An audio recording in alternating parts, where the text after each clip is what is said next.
Hello students, welcome to Study Master. I am GS Rai और आज हमारा जो है 25th चैप्टर है इंडियन पॉलिटी का। अच्छे से देखेंगे इंडियन पॉलिटी के 25वें चैप्टर को। ये चैप्टर आसान भी है और टफ भी है। अब आपके दिमाग में आ रहा होगा कि सर ये किस प्रकार से हो सकता है कि चैप्टर आसान भी है और टफ भी है, किस प्रकार। जिस बच्चे ने 19th चैप्टर इंडियन पॉलिटी का 19th चैप्टर जो कि पार्लियामेंट या संसद है उसको अच्छे से पढ़ लिया है, उसके कॉन्सेप्ट समझ लिए हैं और याद कर लिए, उसके लिए तो यह बहुत आसान है। जिस बच्चे ने 19th चैप्टर अभी तक नहीं पढ़ा है, अच्छे से याद नहीं किया या सिर्फ लेक्चर देखा है, रिवीजन नहीं किया है, तो उसके लिए ये होगा टफ। तो मेरी रिक्वेस्ट है आप सबसे, अगर आप लोगों ने अभी तक 19th चैप्टर को याद नहीं किया है, उसके सारे जो है कॉन्सेप्ट को अच्छे से रिवाइज नहीं किया, तो एक बार इस वीडियो को यहीं पे बंद करके वो चैप्टर को रिवाइज कर लो, ताकि ये आसान हो जाए। ये आपको बिल्कुल अच्छे से समझ आएगा फिर, और उसकी रिवीजन हो जाएगी। और बेसिकली इसमें काफी चीजें जो है सिमिलर हैं इन दोनों में। काफी क्या 90% चीजें सिमिलर हैं, जो 10% डिफरेंट है वो आपको मैं अलग से यहाँ पे मार्क कर दूंगा कि ये डिफरेंट है। जो सेम रहेगा वो हम स्किप करेंगे, आपको कहेंगे कि ये वहां पे हम लोगों ने देख लिया था। ठीक है। फिर भी मैक्सिमम कोशिश करूंगा कि अगर आपने वो नहीं भी पढ़ा है, चैप्टर नहीं भी याद किया है, फिर भी ये आपको समझ आ जाए।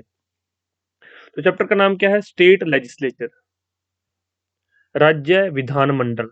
भाग 6, अनुच्छेद 168 से 212, आर्टिकल 168 टू 212। आपको ये सीधा ही पूछा जा सकता है कि आर्टिकल 168 टू 212 किससे डील करता है? स्टेट लेजिस्लेचर से। एक बार यहाँ पर हमारी जो कॉन्स्टिट्यूशन ऑफ इंडिया की फाइल है उसमें देख लीजिए। चैप्टर 3 है यहाँ पे, चैप्टर 3 स्टेट लेजिस्लेचर, दी स्टेट लेजिस्लेचर। 168, 169, 170, इसी तरह से 212 तक ये सारे आर्टिकल्स जा रहे हैं। तो आपको एक एक करके इन आर्टिकल्स को देखना है और याद करना है। सबसे पहले देखते हैं ऑर्गेनाइजेशन ऑफ स्टेट लेजिस्लेचर। अब यहाँ पर एक चीज समझने योग्य है। पहले हम लोगों ने पार्लियामेंट में देखा था, जो पार्लियामेंट चैप्टर पढ़ा था। पार्लियामेंट के अंदर क्या क्या चीजें काउंट होती है? राज्यसभा, लोकसभा और प्रेसिडेंट। ये संसद के अभिन्न अंग है प्रेसिडेंट। इन तीनों से क्या मिलकर बनता है? पार्लियामेंट। कोई भी कानून राज्यसभा लोकसभा में पास करने के बाद प्रेसिडेंट के पास जाता है, कोई भी बिल, और जब प्रेसिडेंट उस पर अपना साइन कर देता है, उसको असेंट दे देता है, तो वो क्या बन जाता है? कानून बन जाता है, वो लॉ बन जाता है हमारे देश में। अब ये चीज तो हो गई सेंटर के पास पावर। हमारे देश में कुछ पावर सेंटर के पास है और कुछ स्टेट के पास है। उसी प्रकार से स्टेट के अंदर state legislative assembly plus state legislative council plus governor, तीनों मिलके काम करते हैं। कुछ राज्य ऐसे हैं जिनमें ये स्टेट लेजिस्लेटिव असेंबली है और कुछ राज्यों में नहीं है। कुछ राज्यों में क्या है? State legislative assembly plus governor, सिर्फ यही काम कर रहे हैं। तो ये हम मार्क करेंगे कौन से राज्यों में क्या काम कर रहा है, किस प्रकार से काम हो रहा है। तो आप लोग ये देख लीजिएगा। ये पार्लियामेंट के अंदर इस प्रकार से काम होता है, राज्यसभा, लोकसभा और प्रेसिडेंट। स्टेट में state legislature assembly, state legislative council और गवर्नर, या फिर स्टेट लेजिस्लेटिव असेंबली या फिर प्लस गवर्नर। तो ये तीन प्रकार के जो हो सकते हैं। नीचे दो प्रकार के दिए हुए हैं यहाँ पे, ये ऑप्शंस देख लीजिएगा। आगे बढ़ते हैं हमारे लेक्चर की तरफ। राज्य विधानमंडल का गठन किस प्रकार का है? No uniformity in state legislature. अलग अलग स्टेट्स के लिए अलग अलग प्रावधान है। 6 state with bicameral legislature. 6 states ऐसी हैं जिसमें क्या है? बाइकैमरल है। बाइकैमरल क्या मतलब है? जिसमें लेजिस्लेटिव असेंबली भी है और लेजिस्लेटिव काउंसिल भी है। तो 6 स्टेट्स ऐसी हैं। कौन कौन सी 6 स्टेट्स हैं? आपको ये इनके नाम याद रखने हैं। सबसे पहले Andhra Pradesh,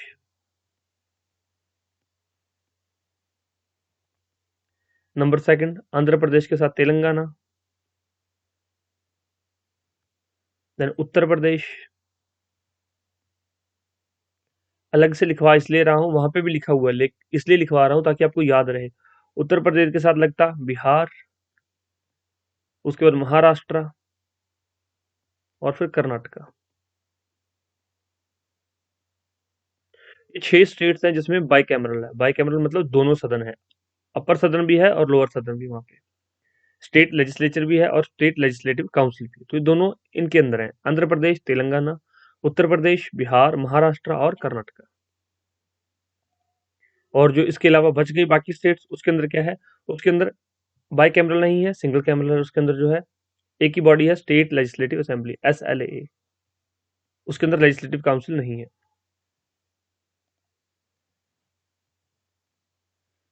state legislature consist of governor, legislative assembly जिसको कि विधानसभा कहा जाता है, यहाँ पे लिखा होगा, जो कि राज्य का विधानमंडल राज्यपाल विधानसभा से मिलकर होता है। जिन राज्यों में द्विसदनीय बाइकैमरल का ऑप्शन है वहां पर लेजिस्लेटिव काउंसिल भी होती है मौजूद, जिसको कि विधान परिषद कहा जाता है। विधान परिषद, कई बार एग्जामिनर्स लेजिस्लेटिव काउंसिल ना देके विधान परिषद और विधानसभा का प्रयोग कर लेता है इंग्लिश के अंदर भी एज इट इज, तो आपको दोनों के बारे में पता होना चाहिए। हिंदी वालों को इंग्लिश के बारे में पता होना चाहिए और इंग्लिश मीडियम के स्टूडेंट्स को हिंदी के बारे में पता होना चाहिए। आगे देखिए article 169, parliament can abolish A legislative council और क्रिएट, तो ये लेजिस्लेटिव काउंसिल को क्रिएट करने की और अबॉलिश करने की पावर किसके पास है? पार्लियामेंट के पास। मतलब स्टेट की अपनी मर्जी से ये नहीं हटाई जा सकती, अपनी मर्जी से नहीं बनाई जा सकती, इसको पार्लियामेंट के से परमिशन लेने की आवश्यकता है। If the legislative assembly of the concern state passes a resolution by special majority to that effect, state demand कर रही है कि हमें लेजिस्लेटिव काउंसिल की जरूरत है, पार्लियामेंट उसको फॉर्म करके दे देगी। स्टेट कह रही है कि हमें लेजिस्लेटिव काउंसिल की जरूरत नहीं है, हमारी अबॉलिश कर दी जाए, तो उसको अबॉलिश कर दिया जाएगा। Act of parliament is not to be deemed as a amendment of the constitution, तो इस एक्ट को जो है अमेंडमेंट के तहत नहीं देखा जा सकता।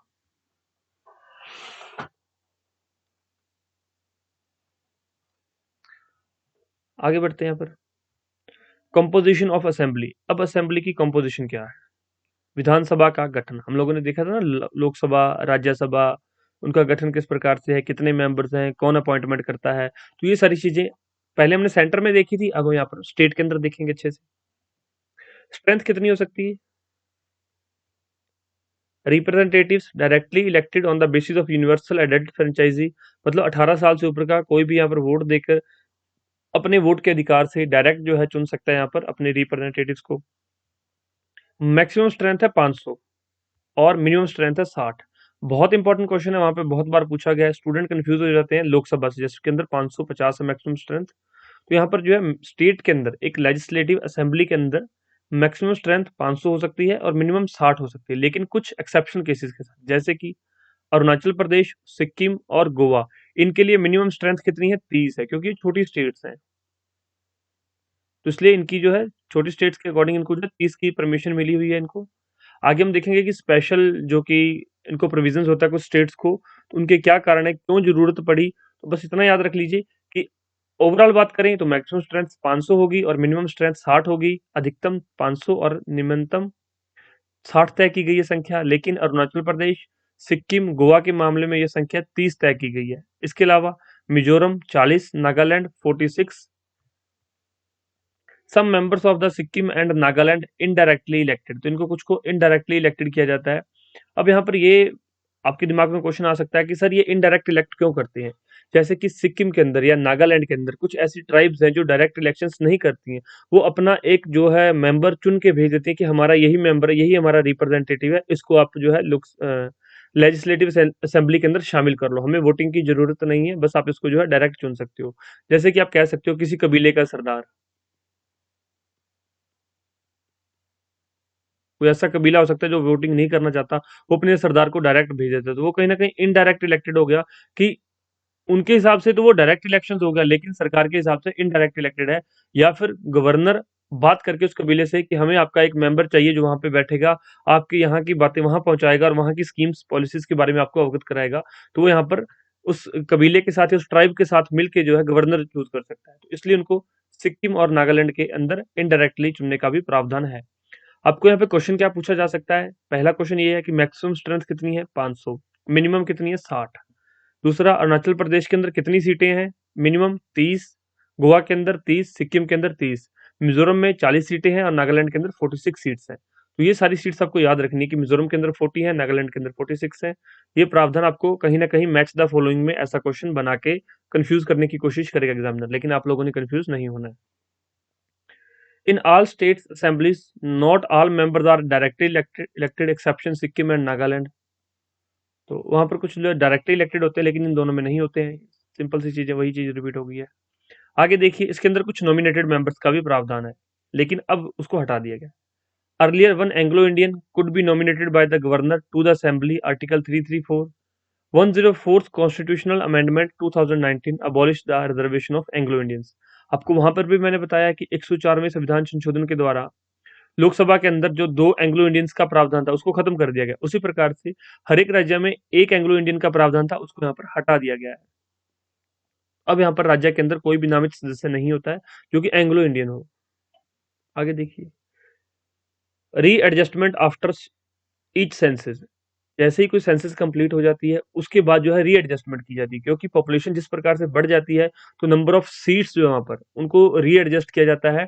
बढ़ भी जाती हैं, घट भी जाती हैं, मैक्सिमम पावर्स में मैक्सिमम केसेस में बढ़ते ही है, क्योंकि पॉपुलेशन बढ़ जाती है उस हिसाब से उनकी जो है सीट्स बढ़ जाती हैं।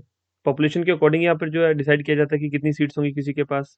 तभी तो ये छोटे राज्यों को यहाँ पर 30-30 सीट्स का प्रावधान है, 30-30।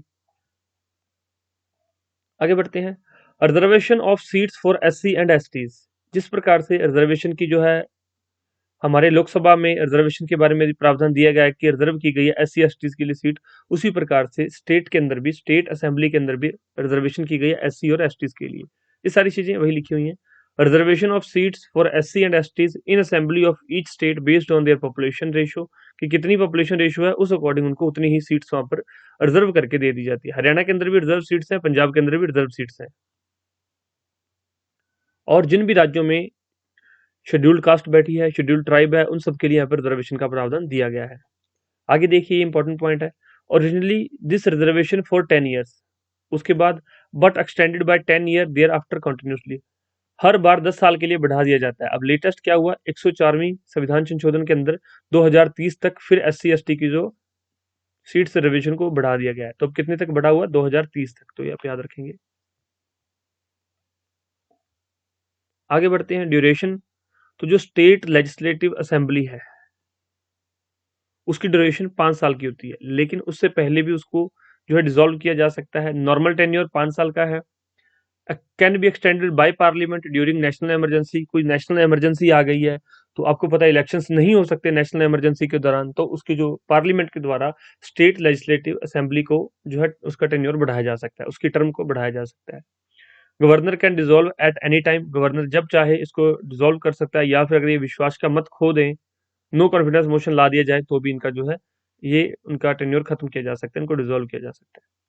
आगे बात करते हैं स्ट्रेंथ की, कंपोजिशन ऑफ काउंसिल। अब पहले हमने क्या देखा, पहले हमने देखा जो कि लेजिस्लेटिव असेंबली, अब देख रहे हैं लेजिस्लेटिव काउंसिल। पहले विधानसभा, अब विधान परिषद की यहाँ पर जो है कंपोजिशन देखते हैं। विधान परिषद का गठन, स्ट्रेंथ कितनी है, 1/3 of total strength of assembly. जितनी भी जो असेंबली की स्ट्रेंथ है, अगर असेंबली की 500 है तो इसकी 1/3 हो जाएगी, अगर असेंबली के अंदर 300 लोग हैं तो इसकी 1/3 हो जाएगी। तो 1/3 ऑफ लेजिस्लेटिव असेंबली, ये बस इतना ही लिखा हुआ है। मिनिमम स्ट्रेंथ इसके अंदर 40 होनी चाहिए, लेकिन वही बात है कि जिन स्टेट्स के अंदर कम पॉपुलेशन है, जिनके अंदर खुद की उनकी जो है लेजिस्लेटिव असेंबली की सीट्स ही 30 है, उसके अंदर तो 40 नहीं हो सकती। तो ये आप समझदार हैं, समझते होंगे इन चीजों को। मेंबर्स आर इनडायरेक्टली इलेक्टेड, ये ध्यान रखिए, जिस प्रकार से राज्यसभा के मेंबर्स इनडायरेक्टली इलेक्ट किए जाते थे, उसी प्रकार से लेजिस्लेटिव काउंसिल के मेंबर्स जो है इनडायरेक्टली इलेक्ट किए जाते हैं। कौन करता है इनको इलेक्शंस, आगे देखते हैं। The constitution has fixed the maximum and minimum limits but actual strength is fixed by parliament. Constitution के अंदर मैक्सिमम और मिनिमम यहाँ पर बताया गया है, लेकिन एक्चुअल स्ट्रेंथ कौन डिसाइड करता है, पार्लियामेंट डिसाइड करता है कि किसी भी स्टेट के अंदर लेजिस्लेटिव काउंसिल के अंदर कितने मेंबर्स होने चाहिए और कितने मेंबर होंगे। ये किसके द्वारा डिसाइड किया जाता है, पार्लियामेंट के द्वारा। तभी तो सबसे ज्यादा पावर किसके पास है हमारे देश में, पार्लियामेंट के पास है। और चेक एंड बैलेंस के लिए president and supreme court present है हमारे देश में, जो कि पार्लियामेंट पे ऑलवेज चेक एंड बैलेंस रखते हैं। आगे देखिए, मैनर्स ऑफ इलेक्शंस, किस प्रकार से लेजिस्लेटिव काउंसिल के इलेक्शंस होते हैं, विधान परिषद के इलेक्शन किस प्रकार से होते हैं। 5/6 of the total member of legislative council are indirectly elected. तो 5/6 मेंबर्स को इनडायरेक्टली इलेक्ट किया जाता है। किस प्रकार से, कौन करता है, देख लीजिए। इन 5/6 में से 1/3 by the member of local bodies like municipalities, district board etcetera. 1/3 को कौन चुनता है, लोकल बॉडीज जैसे म्युनिसिपल हो गया या डिस्ट्रिक्ट बोर्ड हो गए, ये इनडायरेक्ट इलेक्ट कर देते हैं अपने में से मेंबर्स को। 1/3 by members of legislative assembly, 1/3 members इनमें से इलेक्ट किए जाते हैं। 1/12 by graduates of 3 year standing and residing in the states. कोई ऐसे ग्रेजुएट हो 1/12, उनकी जो है स्ट्रेंथ ली जाएगी। 1/12 teachers of the 3 year standing in the state not lower in standard than secondary school, तो उन टीचर्स को यहाँ पर इलेक्ट किया जा इनडायरेक्टली इलेक्ट किया जा सकता है। 1/6 नॉमिनेटेड बाय द गवर्नर, जिस प्रकार से राज्यसभा के अंदर 12 मेंबर नॉमिनेट किए जाते हैं, उसी प्रकार से लेजिस्लेटिव काउंसिल के अंदर भी 1/6 नॉमिनेटेड मेंबर्स, जितनी भी टोटल स्ट्रेंथ है, मान लीजिए टोटल स्ट्रेंथ यहाँ पर 80 है, तो उसका 1/6 जो है यहाँ पर गवर्नर के द्वारा नॉमिनेट किया जाएगा। कौन होंगे वो? Knowledge and experience in cooperative movement, literature, arts, social services, science, numerics, numeric class. तो ये किसी भी तरह से हो सकते हैं जिनके पास इनमें से कोई भी जो है कला है, आर्ट है, लिटरेचर है, किसी भी फील्ड से संबंधित हो, उनको जो है नॉमिनेट गवर्नर के द्वारा किया जा सकता है। आगे बढ़ते हैं। Members other than nominated are elected in accordance with the system of proportional representation by means of single transferable vote। अब प्रेसिडेंट के इलेक्शन में आपको मैंने सिंगल ट्रांसफरेबल वोट अच्छे से बताया था, और प्रोपोर्शनल रिप्रेजेंटेशन भी आप अच्छे से समझते हो कि एक ही वोट है वो सभी को डिवाइड हो जाता है। फिर से एक बार मैं बता देता हूं।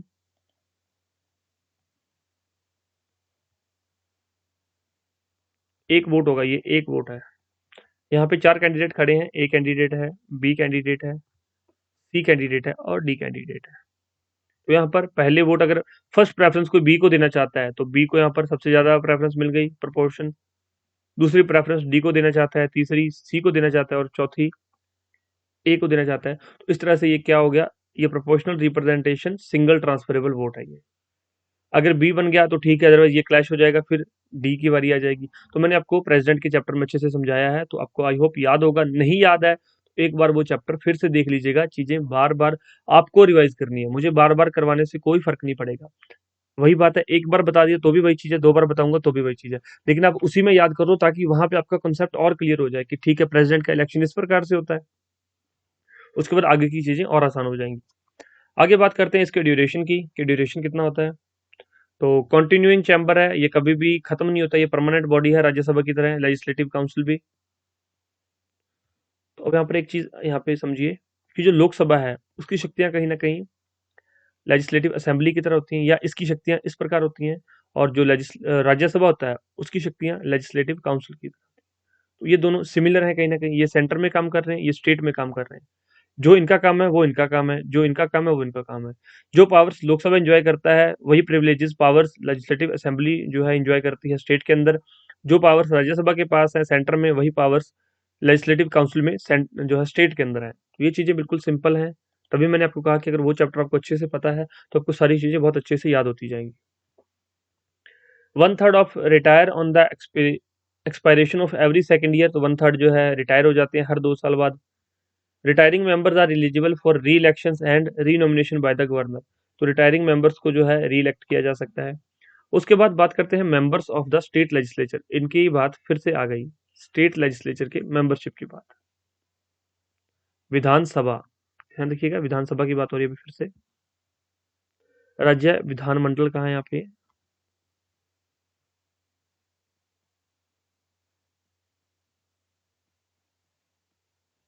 क्वालिफिकेशंस क्या है यहाँ देख लीजिए। Qualification according to the constitution, citizenship, citizen of India होना चाहिए। Make and subscribe to an oath और affirmation before the person authorised by the election commission, उनको ओथ लेनी पड़ेगी। 30 साल से कम की एज नहीं होनी चाहिए लेजिस्लेटिव काउंसिल के लिए, जिस प्रकार राज्यसभा में 30 साल से कम एज नहीं होनी चाहिए। और लोग जो लेजिस्लेटिव असेंबली के लिए 25 साल, और यहाँ पर लोकसभा के लिए भी 25 साल एज का प्रावधान दिया गया है। Must possesses other qualification prescribed by the parliament, अगर कोई पार्लियामेंट ऐसी क्वालिफिकेशन रख देती है तो वो भी उनके पास होनी चाहिए। Qualification according to representation of people act 1951 by parliament, तो ये कुछ क्वालिफिकेशंस दी गई जैसे कि to be elected to a legislative council he must be an elector for the assembly constituency in that state, उसी स्टेट का होना चाहिए। ऐसा नहीं है कि लेजिस्लेटिव काउंसिल में किसी और स्टेट का यहाँ पर आके इलेक्शन लड़ेगा, नहीं, वो इलेक्शन कंडक्ट नहीं कर पाएगा। And to be nominated by the governor must be a resident that state, उसी स्टेट का वसनीक होना चाहिए, उसी जो है कॉन्स्टिट्यूएंसी में वो रजिस्टर्ड वोटर होना चाहिए, तभी यहाँ पर जो है उसको इलेक्शन के अंदर वो खड़ा कंटेस्ट हो सकता है, खड़ा हो सकता है। To be elected to the legislative assembly must be an elector for the assembly constituent in that state, same point है थोड़ा सा। He must be a member of SC ST if he want to contest a seat reserved for them, अगर SC ST की seat पे fight करना चाहता है तो SC या ST होना चाहिए। SC जो है SC की सीट पे फाइट कर सकते हैं, ST ST की सीट पे ही कॉन्टेस्ट कर सकते हैं इलेक्शंस। ST जो है SC की सीट पे नहीं फाइट कर सकता, लेकिन ये दोनों हैं नॉट रिजर्व सीट्स पे फाइट कर सकते हैं, जो कि अनरिजर्व होती है, अनरिजर्व सीट्स होती हैं। अनरिजर्व का मतलब क्या है, किसी के लिए रिजर्वेशन नहीं है, ओपन फॉर ऑल, उसको ओपन कैटेगरी भी कह देती है, ओपन फॉर ऑल भी हो जाती है वो। तो ध्यान रखिए इन बातों का। आगे बढ़ते हैं। सिंपल सी चीजें, अब तक आपको सारी चीजें समझ आ रही होंगी अब तक। डिस्क्वालिफिकेशन, किस तरह से इनको डिस्क्वालीफाई किया जा सकता है। According to the constitution, if he holds office of profit not defined under the constitution और एनी लॉ अंडर यूनियन और स्टेट गवर्नमेंट, तो ऑफिस ऑफ प्रॉफिट नहीं होना चाहिए, मतलब किसी और जॉब में वो संलिप्त नहीं होना चाहिए, कहीं और से उनकी सैलरी नहीं आनी चाहिए। Unsound mind and so declared by the court, ऐसा नहीं होना चाहिए कि वो अनसाउंड माइंड है या सही व्यक्ति नहीं है। अनडिस्चार्ज इंसॉल्वेंट, बैंकरप्ट नहीं होना चाहिए। नॉट सिटीजन ऑफ इंडिया और voluntarily acquired the citizenship of other country, Bharat का सिटीजनशिप होना चाहिए, अगर नहीं है तो डिस्क्वालीफाई हो जाएगा। If disqualified under any law made by parliament, अगर कोई पार्लियामेंट ने ऐसा लॉ बनाया है और उसको वो फुलफिल नहीं करता तो डिस्क्वालीफाई हो जाएगा। आगे देखिए, यहाँ पर बहुत इंपॉर्टेंट पॉइंट है। Governors decision is final on above disqualification and governor should obtain the opinion of election commission of India. तो अब एक नया वर्ड आ गया, ECI, election commission of India. ECI करता क्या है, ये सभी इलेक्शंस हमारे देश के अंदर लोकसभा के जितने भी इलेक्शंस होते हैं, प्रेसिडेंट के, वाइस प्रेसिडेंट के, या फिर स्टेट्स के अंदर जितने भी इलेक्शंस होते हैं, कौन कंडक्ट करवाता है, ECI, election commission of India. आगे इसके बारे में और पढ़ेंगे डिटेल में, डोंट वरी। तो गवर्नर और ECI मिलकर डिसाइड करते हैं कि ये डिस्क्वालीफाई करना है इनको या नहीं करना। आगे देखिए, disqualification on the ground of defection, तो किन किन बिहाफ पे इनको जो है हटाया जा सकता है, डिस्क्वालीफाई किया जा सकता है। Disqualified under the provision of the 10th schedule of the constitution, 10वें शेड्यूल में जो भी चीजें लिखी हुई हैं, दसवां शेड्यूल क्या है, दल बदल कानून से है।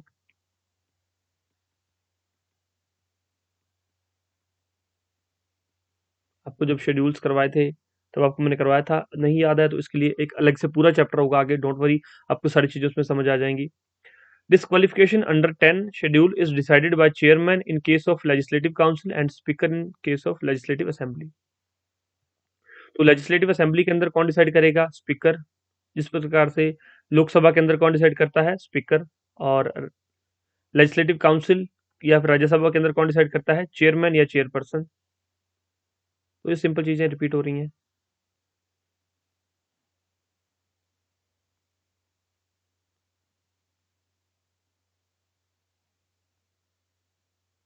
आगे देखिए, ओथ और affirmation, before taking seat in any of the house member has to make and subscribe an oath or affirmation before the governor or some appointment appointed by him or his purpose।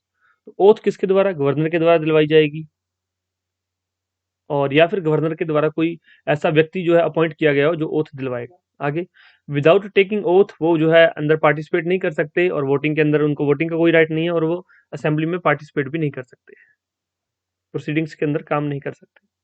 ये चीजें लोकसभा और राज्यसभा में भी equally applicable है।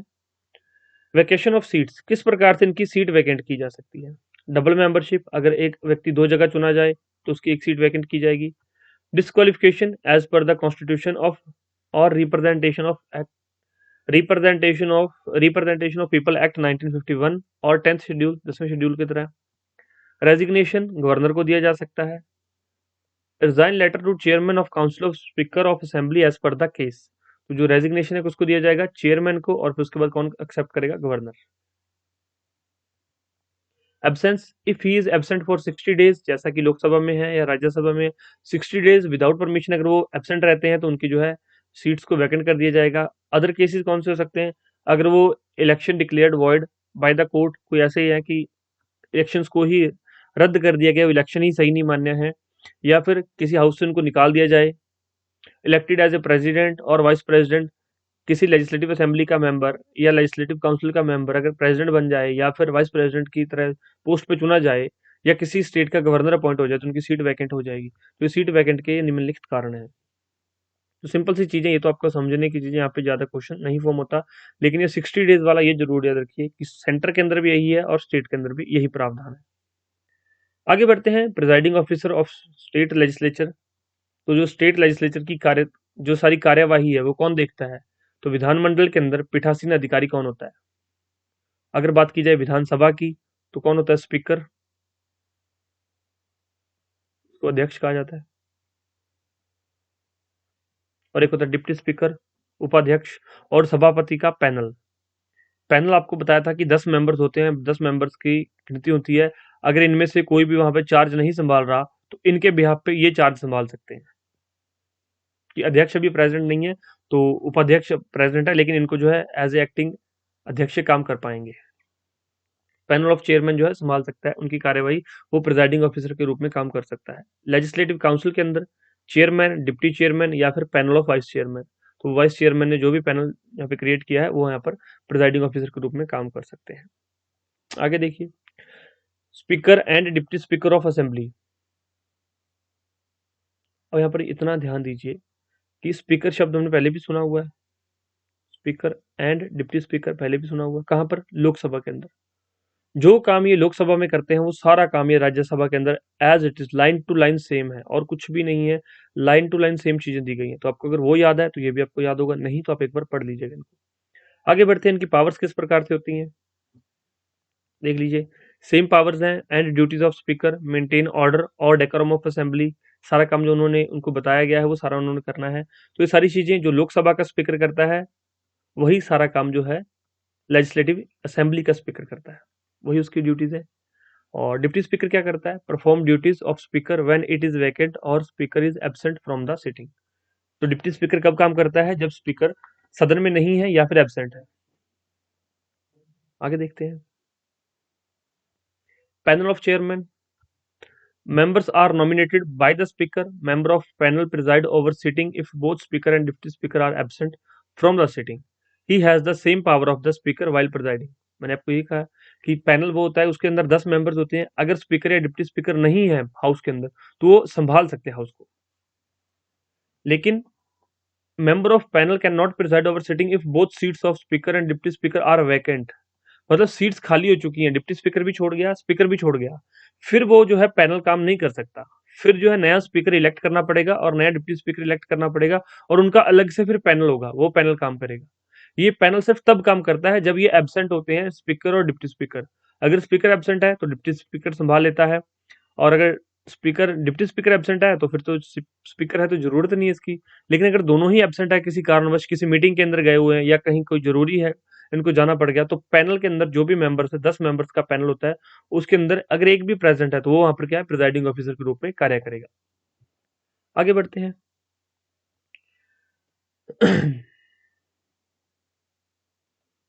The salaries and allowances of the speaker and the deputy speaker of assembly are fixed by the state legislature. तो state legislature जिस प्रकार से पार्लियामेंट खुद की सैलरीज और पेंशन के बारे में खुद डिसाइड करता है, उसी तरह से अपनी सैलरीज के बारे में ये खुद डिसाइड करते हैं। They are charge on the consolidated fund of state. तो इसका कहाँ पे चार्ज करते हैं? कंसोलिडेटेड फंड ऑफ स्टेट पे इनका चार्ज रहता है। And thus are not subject to annual vote of state legislature. तो इनके लिए वोटिंग की जरूरत नहीं है। आगे देखिए, chairman and deputy chairman of council.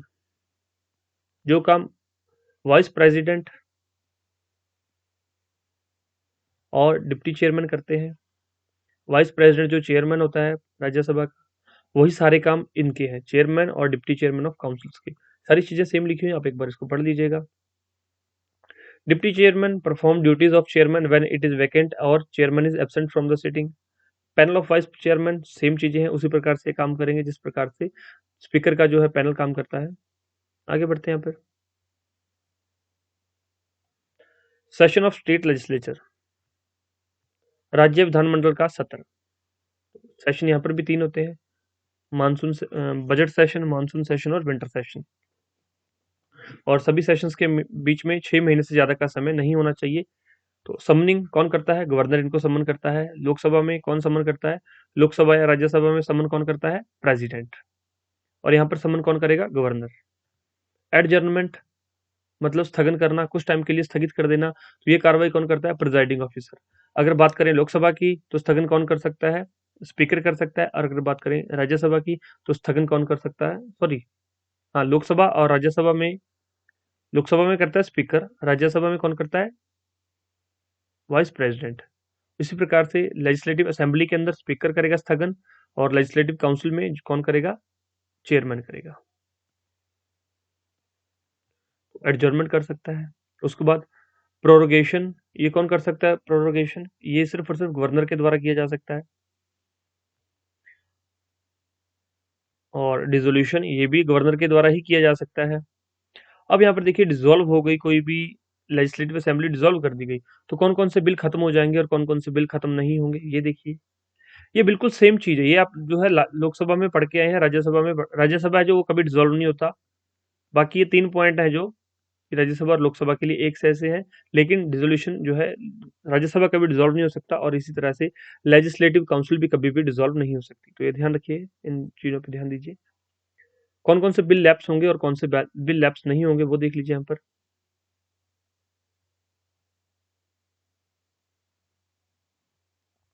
Bill which lapse, कौन से लैप्स हो जाएंगे? Bill pending in assembly lapses, जो असेंबली के अंदर बिल पड़े थे वो लैप्स हो जाएंगे। वेदर ओरिजिनेटिंग इन असेंबली और transmitted it by the council. Bill passed bye assembly but pending in the council of in council lapse.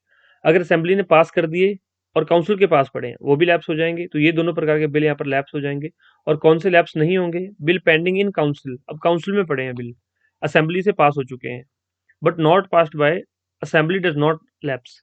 मतलब असेंबली के पास अभी तक बिल पहुंचे ही नहीं, उनका ओरिजिनेशन कहाँ से हुआ था? लेजिस्लेटिव काउंसिल के अंदर बिल को ओरिजिनेट किया गया, वहीं पर बिल पड़े हैं अभी तक, और लेजिस्लेटिव असेंबली में अभी तक नहीं पहुंचे हैं, तो ये लैप्स नहीं होंगे यहाँ पे। दूसरे, bill passed by the assembly unicameral और both the houses bicameral, but pending assent और गवर्नर और प्रेसिडेंट डज नॉट लैप्स। मतलब आपको पता है कि गवर्नर के पास एक ये शक्ति होती है कि वो बिल को, किसी भी बिल को राष्ट्रपति की सर्वसम्मति के लिए, राष्ट्रपति के लिए जो है रोक के रख सकता है, होल्ड कर रख सकता है कि मैं राष्ट्रपति से असेंट लेके फिर बताऊंगा आपको। तो वो बिल कभी भी लैप्स नहीं होंगे। Bill return by the president for the reconsideration of the house does not lapse. अगर कोई ऐसा बिल हो जो कि राष्ट्रपति के लिए रखा हो गवर्नर ने, और राष्ट्रपति के आदेश को रिकंसिडर किया जाए, तो वो कभी भी लैप्स नहीं होगा। ठीक। जो कोरम, कम से कम जो है गण पूर्ति, कि किसी भी सभा की जो है, या विधानसभा की या विधान परिषद की मीटिंग के लिए कम से कम 1/10 मेंबर्स का होना जरूरी है। आगे, voting in house, simple majority, special majority, absolute majority, speaker and chairman does not vote in the first instance, casting vote होता है उनका, या डिसाइडिंग वोट कह सकते हो आप लोग। तो सारी चीजें सेम है। Language in the state legislature, तो according to the constitution, language of transacting business in legislature तो भी official language of the state और हिंदी और इंग्लिश, तो ये हिंदी और इंग्लिश था, लेकिन इसके अलावा रीजनल लैंग्वेज में जो है बात की जा सकती है आपके अकॉर्डिंग। जैसे पंजाब के अंदर पंजाबी के अंदर काम जो हो सकता है, कर्नाटक में, तमिलनाडु में उनकी जो रीजनल लैंग्वेज उसमें वो काम कर रहे हैं। Rights of the minister and advocate general, तो कुछ राइट्स हैं उनके, कौन कौन से राइट्स हैं? Every minister and advocate generals have the right to speak in either house. Advocate general के बारे में आगे आपको पूरा पढ़ाया जाएगा, तो तब तक के लिए आप इसको होल्ड पे रख लीजिए कि एडवोकेट जनरल हमारा भी करने वाला है। ठीक है, कोई भी मिनिस्टर है वो दोनों ही लेजिस्लेटिव काउंसिल में और लेजिस्लेटिव असेंबली में दोनों जगह बोल सकता है। और it's committee without being entitled to vote, इनको वोट का अधिकार नहीं, वोट सिर्फ वहीं दे सकते हैं जहाँ के मेंबर्स हैं। अगर ये एल ए लेजिस्लेटिव असेंबली में रजिस्टर्ड है तो वोट यहीं पे करेंगे, और अगर ये लेजिस्लेटिव काउंसिल में जो है रजिस्टर्ड है तो वोट यहीं करेंगे। अदरवाइज बोल ये दोनों जगह सकते हैं, मिनिस्टर्स और एडवोकेट जनरल। और एडवोकेट जनरल तो कहीं पर भी रजिस्टर नहीं है, तो उसको वोटिंग का अधिकार नहीं होगा। आगे देखिए किस किस प्रकार के बिल होते हैं। तो legislative procedures in the state legislature, ordinary bills, जिस प्रकार पूरी पावर्स लोकसभा एंजॉय करती है ऑर्डिनरी बिल्स के मामले में, उसी प्रकार लेजिस्लेटिव असेंबली जो है ऑर्डिनरी बिल्स के मामले में पूरी पावर एंजॉय करती है।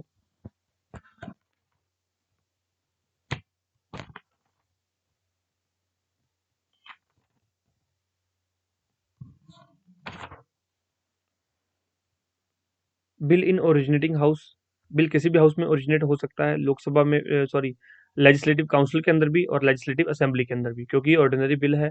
प्राइवेट मेंबर भी इसको जो है प्रोड्यूस कर सकता है, और एक मिनिस्टर भी इसको प्रोड्यूस कर सकता है। इस प्रकार से प्रावधान लोकसभा और राज्यसभा में थे, वही प्रावधान सारे यहाँ पे हैं, तो आप इसको पढ़ लीजिएगा। फिर दूसरे हाउस में जाते हैं, और फिर गवर्नर की असेंट के लिए जाते हैं। और अगर गवर्नर होल्ड कर ले इन चीज़ों को, फोर्थ पॉइंट का यूज़ कर ले, तो फिर आगे प्रेसिडेंट के पास ये सारे ऑप्शंस होते हैं। तो ये सारी चीज़ें हम लोग पहले ही करके आ चुके हैं, तो आप इनको एक बार पढ़ लीजिएगा आपके नोट्स में जाके। उसके बाद दूसरी प्रकार के बिल्स होते हैं मनी बिल्स, जो कि आर्टिकल 198 और 199 के अंदर इसके बारे में दिया गया है।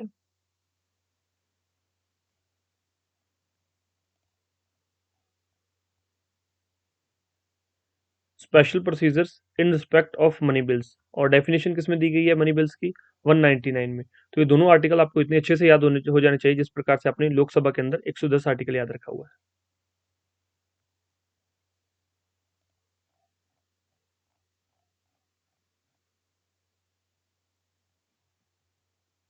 धन विधेयक की परिभाषा, मनी बिल की डेफिनेशन, तो ये सेंटर के लिए है और ये स्टेट के लिए। तो दोनों को याद रखिएगा, 198, 199 और 110, तीनों में आप तीनों का आपस में क्या रिलेशन है आपको पता होना चाहिए। आगे बढ़ते हैं। Money bill introduced in the council can not B introduced in the council, क्योंकि मनी बिल सिर्फ और सिर्फ लोकसभा में लाया जा सकता है, उसी प्रकार से मनी बिल सिर्फ लेजिस्लेटिव असेंबली के अंदर लाया जा सकता है। जो सारे प्रोविजंस ये इंजॉय करता है वो सारी जो है प्रोविजंस ये भी इंजॉय करेगा। सेम चीजें यहाँ पर देख लीजिए। और इसके अंदर एक और चीज है, ये सिर्फ और सिर्फ 14 डेज ही मनी बिल को संभाल के रख सकता है। लेजिस्लेटिव काउंसिल के पास ये पावर है कि 14 दिन ही, कम से कम 14 दिन यहाँ पर जो है संभाल के रख सकता है बिल को, उसके ज्यादा ये नहीं रख सकता। अगर उससे ज्यादा दिन रखेंगे तो अपने आप बिल को पास मान लिया जाएगा। अगर ये रिटर्न करते हैं 14 डेज से पहले विद सम अमेंडमेंट्स, पहले बिल, यहाँ पे समझिए थोड़ा सा मैं आपको, मनी बिल ओरिजिनेट कहाँ होगा? ये मिनिस्टर के द्वारा ही ओरिजिनेट किया जाएगा, और गवर्नर की जो है मंजूरी पहले इसके लिए ली जाएगी, सेंटर ली जाएगी। तो मनी बिल कहाँ होगा? लेजिस्लेटिव असेंबली में प्रोड्यूस किया जाएगा। यहाँ पे ये जो पास हो गया, पास होने के बाद कहाँ जाएगा? लेजिस्लेटिव काउंसिल के पास जाएगा। अब उसके पास कितने जो है इसके अंदर पावर्स हैं? तो लेजिस्लेटिव काउंसिल के पास ये पावर्स हैं, या तो इसको पास कर दे या अमेंडमेंट करके वापस भेज दे। अमेंडमेंट करके वापस भेज दिया, लेकिन 14 दिन के अंदर अंदर भेजना है वापस अमेंडमेंट करके। उसके बाद असेंबली उस अमेंडमेंट को अगर मान लेती है तो भी वो पास है, असेंबली उस अमेंडमेंट को नहीं मानती, निगलेक्ट कर देती है, तो भी वो पास माना जाएगा। मान लीजिए लेजिस्लेटिव काउंसिल ने 14 दिन के अंदर नहीं कुछ रिप्लाई किया, तो भी उस बिल को पास्ड मान लिया जाएगा। तो ये सारी इंजॉय पावर्स कौन इंजॉय करता है? लेजिस्लेटिव असेंबली इसके लिए जो है काउंसिल से ज्यादा पावरफुल है मनी बिल्स के मामले में। असेंट ऑफ द गवर्नर, तो अगर गवर्नर के पास जाएगा तो उसको असेंट देनी पड़ेगी, या फिर वो विद होल्ड कर सकता है। Reserve the bill for the president assent, governor can not return the bill for the reconsideration of the house, तो वो वापस इस बिल को कभी नहीं भेज सकता। आगे देखिए, position of legal legislative council, Vidhan Parishad की स्थिति इक्वल विद असेंबली, किस प्रकार से इक्वल है? Introduction and passage of ordinary bills, but in case of disagreement the will of assembly prevails over council. तो साफ साफ लिखा हुआ है, आपको पता ही समझ आ रहा है कि आपको पता है जिस प्रकार से लोकसभा ज्यादा पावरफुल है, उसी प्रकार से लेजिस्लेटिव असेंबली जो ज्यादा पावरफुल है स्टेट के अंदर। लेजिस्लेटिव काउंसिल जो है वीक है।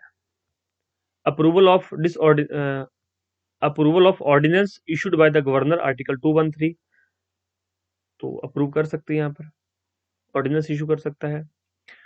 Selection of minister including CM, but ministers are responsible only to assembly irrespective of their membership.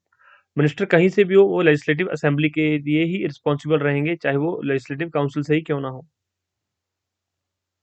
Consideration of reports of constitutional bodies like state finance commission, CAG, enlargement of the jurisdictions of state public service commission, तो इसके ये सारी काम जो दोनों कर सकती हैं, लेजिस्लेटिव असेंबली भी कर सकती है और लेजिस्लेटिव काउंसिल भी कर सकती है। अनइक्वल असेंबली, अनइक्वलिटीज क्या है? मनी बिल से related, money bill can only be introduced in the assembly, council can not amend और reject the money bill. Introduce भी नहीं कर सकता, अमेंड भी नहीं कर सकता और रिजेक्ट भी नहीं कर सकता, तीनों चीजें मनी बिल के बारे में, मतलब जीरो पावर उनके पास। लेजिस्लेटिव काउंसिल की बात हो रही है। The final power to decide whether the bill is money bill और not is vested with the speaker of assembly. तो फाइनल पावर किसके पास है? तो लेजिस्लेटिव असेंबली का स्पीकर डिसाइड करेगा कि कोई बिल मनी बिल है या नहीं है। जिस प्रकार से लोकसभा का स्पीकर डिसाइड करता था कि कोई बिल मनी बिल है या नहीं है, उसी प्रकार से ये डिसाइड करेंगे। The final power of passing ordinary bills lies with in the assembly. The council can delay the bill for maximum 4 months, 3 month पहले और 1 महीना बाद में, 4 महीने का टोटली डिले कर सकते हैं। लेजिस्लेटिव काउंसिल उससे ज्यादा डिले नहीं कर सकते। The council can only discuss the budget but can not vote on demands. Council के पास डिस्कस करने का पावर है बजट को, लेकिन वोट ऑन डिमांड ये नहीं कर सकते। वोटिंग का राइट नहीं है इनके पास बजट से रिलेटेड, जिस प्रकार से राज्यसभा के पास वोटिंग का राइट नहीं था बजट से related. The council can not remove council of ministers by passing a no confidence motion. तो काउंसिल ऑफ मिनिस्टर्स ये नहीं कर सकते, या फिर लेजिस्लेटिव काउंसिल ये नहीं कर सकती। If the ordinary bill originated in the council is rejected by assembly then the bill ends there. अगर कोई बिल लेजिस्लेटिव काउंसिल के अंदर ओरिजिनेट किया गया है और उसको लेजिस्लेटिव असेंबली ने रिजेक्ट कर दिया है, तो वो वहीं पे खत्म हो जाएगा। The council does not participate in elections of the president and representative of the state in Rajya Sabha. तो ये आपको पता है कि कौन कौन पार्टिसिपेट करता है प्रेसिडेंट के इलेक्शंस में, या राज्यसभा के मेंबर कौन चुन के भेजता है। बिल्कुल साफ लिखा, वही जो चीजें आप पहले पढ़ के आए वही यहाँ पे दी हुई है। The council does not have effective say in the ratification of a constitutional amendment bill and will of assembly prevails over council. तो इसकी पावर सिर्फ और सिर्फ किसके पास होती है? असेंबली के पास होती है। काउंसिल के पास कोई पावर्स नहीं है इससे संबंधित। Existence of council depends on the will of assembly. Council का रहना ना रहना ये किसके ऊपर डिपेंड करता है? असेंबली के ऊपर। असेंबली चाहे तो पार्लियामेंट को कह के किसी टाइम पे भी काउंसिल को खत्म करवा सकती है, या फिर असेंबली चाहे तो पार्लियामेंट को कह के किसी भी टाइम पे इसको वापस मंगवा सकती है। यही चीज यहाँ पे लिखी हुई है। आगे देखिए, प्रिविलेजेस ऑफ स्टेट लेजिस्लेचर। राज्य विधानमंडल के विशेषाधिकार।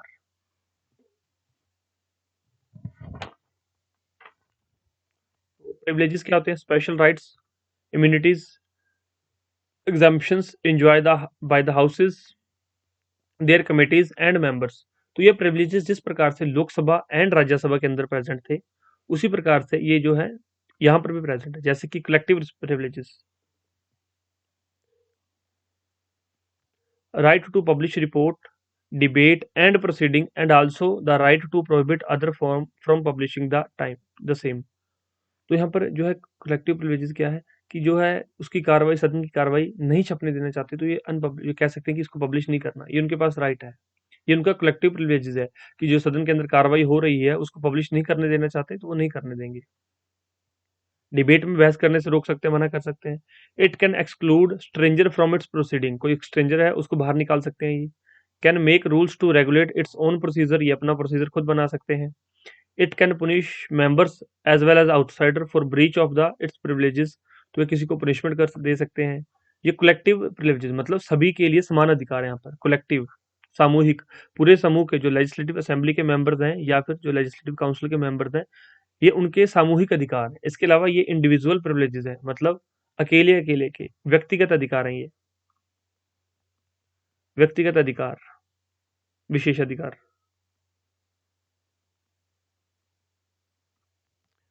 It has the right to receive immediate information of arrest, detention, conviction. ये सारी चीजें लिखी हुई हैं, पढ़ लीजिएगा।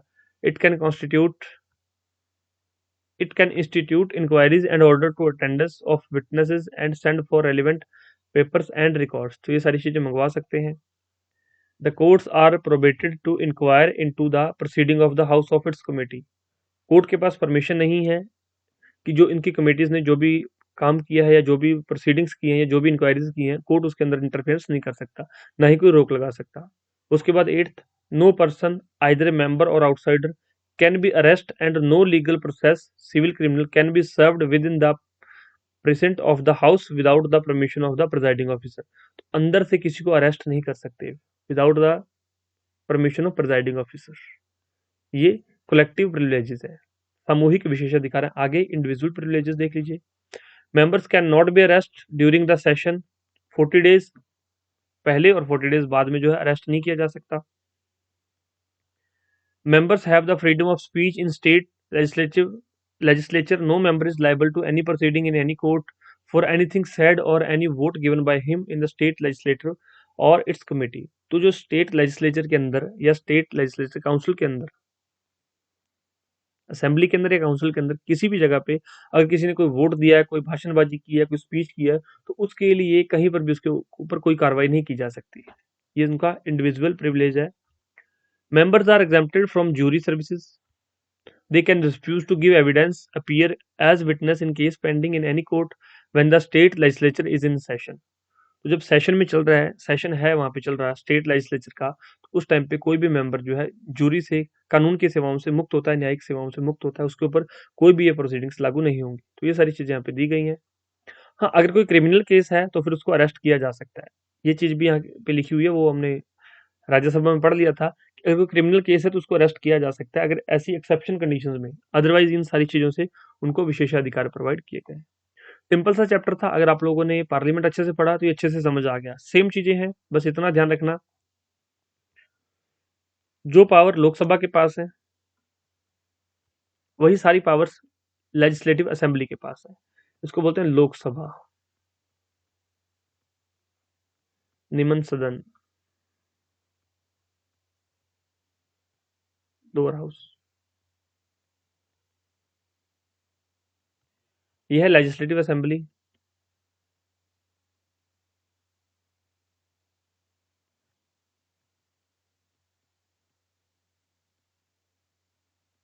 विधानसभा। यह है राज्यसभा, अपर हाउस, उच्च सदन। यह है लेजिस्लेटिव काउंसिल, विधान परिषद, परिषद। जो पावर्स इनके पास हैं वो इनके पास है, और जो पावर इनके पास हैं वो सारी पावर्स इनके पास। इसके बाद है प्रेसिडेंट, और यहाँ पे होता है गवर्नर। जो पावर ये इंजॉय करता है वो पावर ये सारी इंजॉय करता है।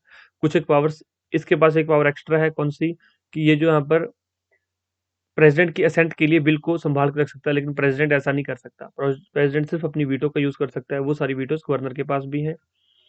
और दूसरा कॉन्स्टिट्यूशन अमेंडमेंट बिल, ये कभी भी CAB कॉन्स्टिट्यूशनल अमेंडमेंट बिल कभी भी किसी भी स्टेट लेजिस्लेचर में नहीं लाया जा सकता। ये सिर्फ और सिर्फ जो है संसद के अंदर लाया जा सकता है, पार्लियामेंट के अंदर लाया जा सकता है। ये सारी चीजें ध्यान रखिएगा।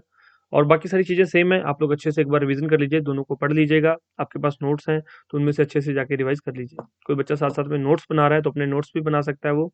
और जो लेक्चर से जिनके पास हमारे नोट्स पहले से भेजे गए हैं, जो इनके पास हैं जिस तरह से भी है, तो उनको जाके रिवाइज कर लीजिए। कोई डाउट हो तो पूछ लीजिएगा, अच्छे से रिवाइज कर लो। नेक्स्ट जो चैप्टर है और भी इंपॉर्टेंट है, जल्द ही आपका पॉलिटी जो है सेक्शन खत्म हो जाएगा, फिर आपका जो है नेक्स्ट सेक्शन शुरू हो जाएगा। तो आप लोग अच्छे से इन चीज़ों को एंजॉय कीजिए, रिवीजन कीजिए, पढ़िए, और बार बार रिवीजन कीजिए और प्रैक्टिस कीजिए। पढ़ने के साथ रिवीजन और साथ में प्रैक्टिस, ये सारा काम करना है ताकि आपको सारी चीज़ें कंसोलिडेट हो जाए, अच्छे से जो है सही हो जाए, आपको किसी भी चीज़ में कोई परेशानी ना हो। चलिए, थैंक यू सो मच।